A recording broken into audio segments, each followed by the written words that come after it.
The desert sun beat down mercilessly on the tarmac where the Black Hawk sat motionless, a silent monument to failure. For 3 days, the aircraft had refused to start.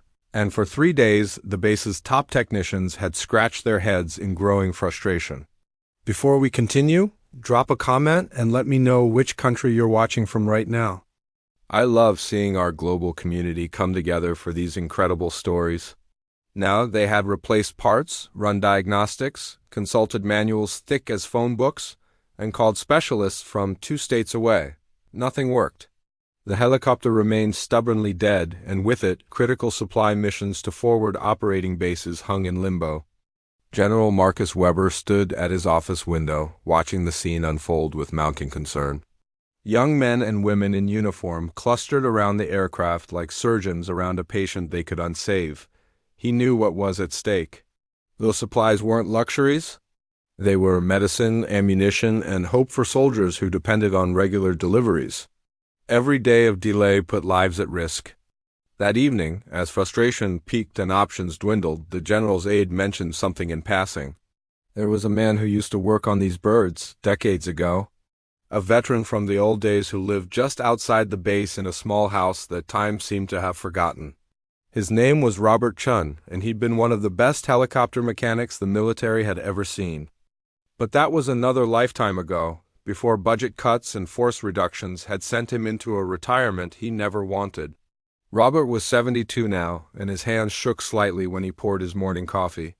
He spent his days in a workshop behind his house, restoring old radios and helping neighborhood kids fix their bicycles. The military he'd devoted 30 years to felt like a distant memory, something that had moved on without him. When his phone rang that night and he heard the general's voice, polite but urgent, asking for help, Robert's first instinct was to decline.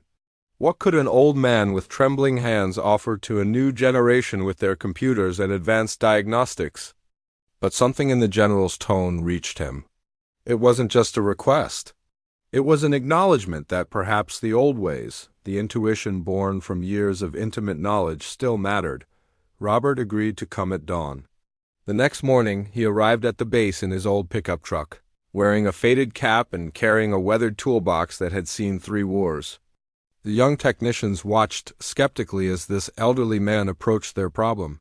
They had degrees and certifications. What could he possibly know that they didn't? Robert didn't say much at first. He simply walked around the helicopter, running his hands along its body like a doctor examining a patient. He listened to the silence it offered.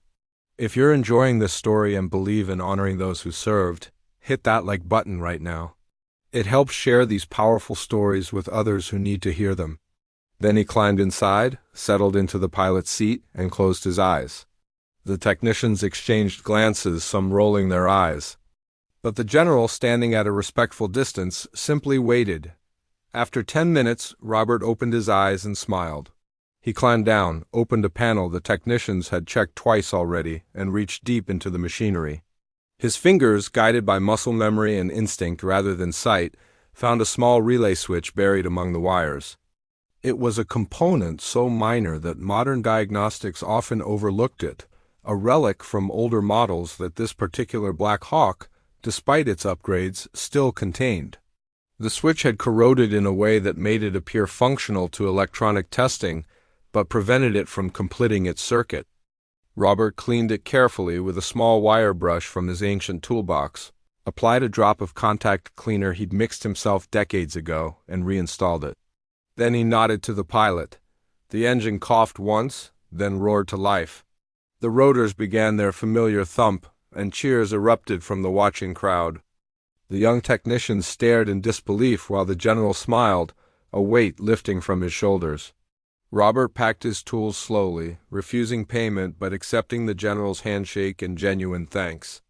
As he drove away, he glanced in his rearview mirror at the base that had once been his whole world. He realized then that being forgotten didn't mean being worthless. Experience wasn't obsolete.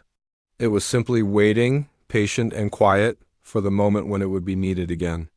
That afternoon, the Black Hawk completed its supply run, carrying hope to those who needed it most. And in his small workshop, Robert Chun returned to fixing a child's bicycle, his hands steadier than they'd been in years, his heart full with the knowledge that some things, some skills, some people remain invaluable no matter how much time passes.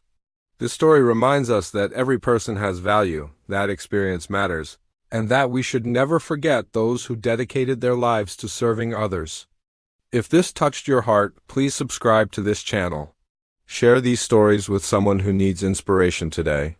Let's build a community that celebrates the unsung heroes among us. Together, we can make sure no veteran, no expert, no dedicated soul is ever truly forgotten. Thank you for watching, and I'll see you in the next story.